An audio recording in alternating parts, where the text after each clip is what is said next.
long time ago, in a galaxy far, far away.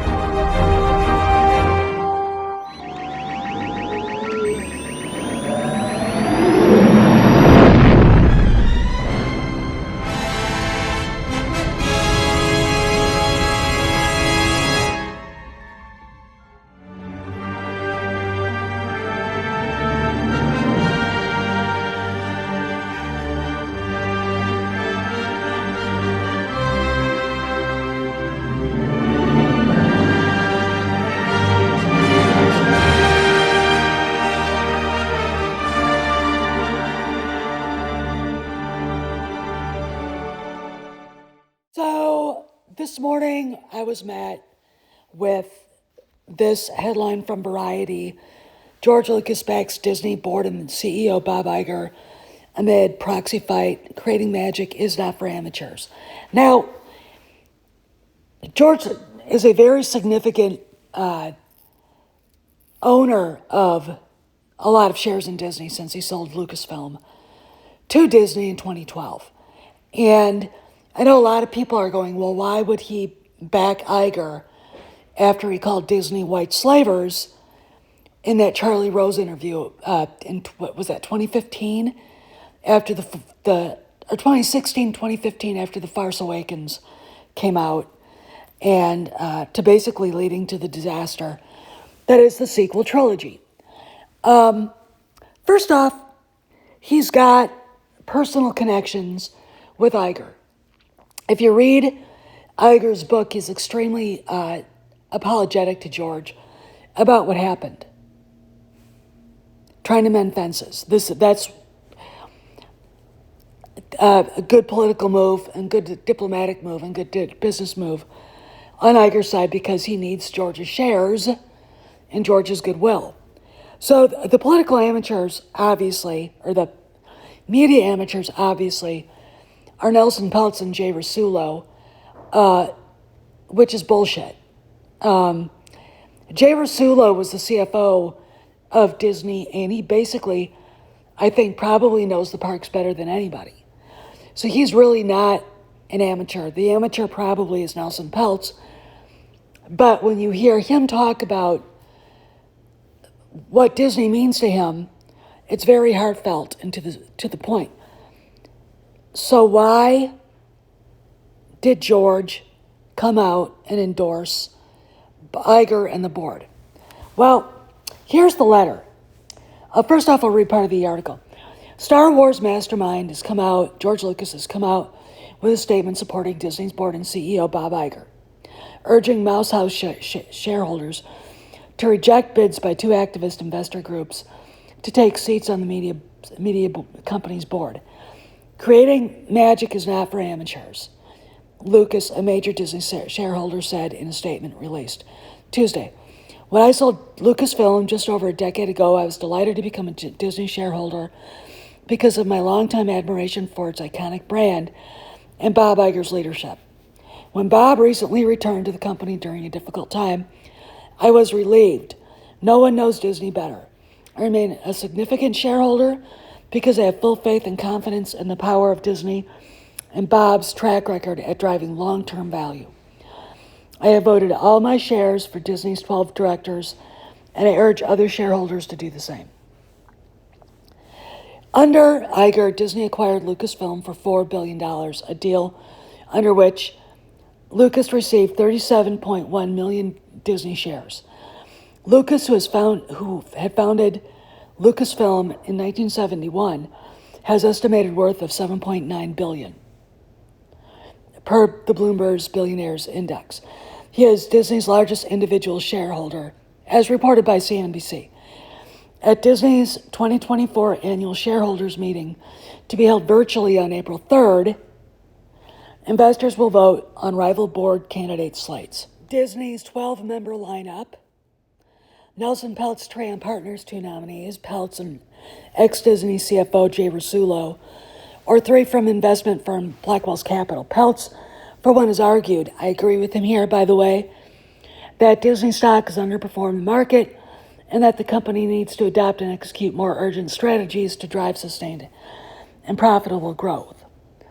Lucas's comment that creating magic is not for amateurs may be a reference to Disney's point that Peltz has admitted he has no media experience. Let's stop right there. He could be talking about Peltz, and he probably is. But who else here doesn't have any media or any experience in creating magic? Dumbass example number one, Kathleen Kennedy. Again, the mythology she's built up around her and that sycophants have built up around her is legendary. None of it's real. She's not real. And the idea that she has any experience beyond being a yes woman to George himself, Stephen, Clint, Robert, Martin, there you go. So we need to talk about what's really going on here with this amateur statement, okay?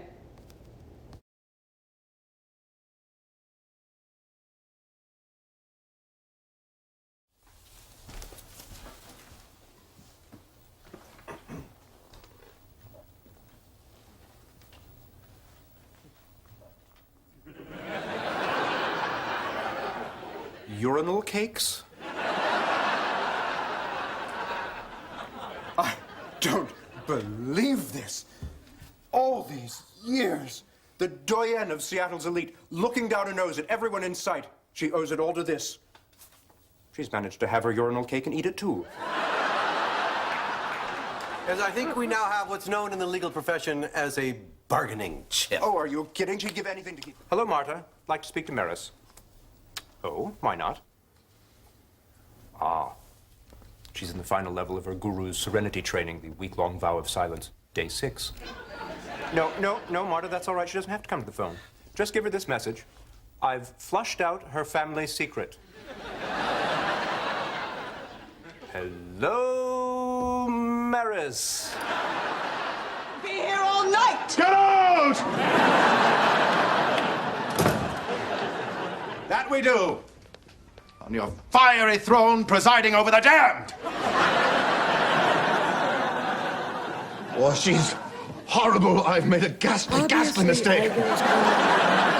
Everybody he knows to help him keep his... Basically, he's trying to stave off his removal and ouster, because that's, I think, the intention of Peltz, Rasulo, and their silent partner, Ike Perlmutter. And Iger knows that. The moment Perlmutter appeared in the equation, Iger lost his shit.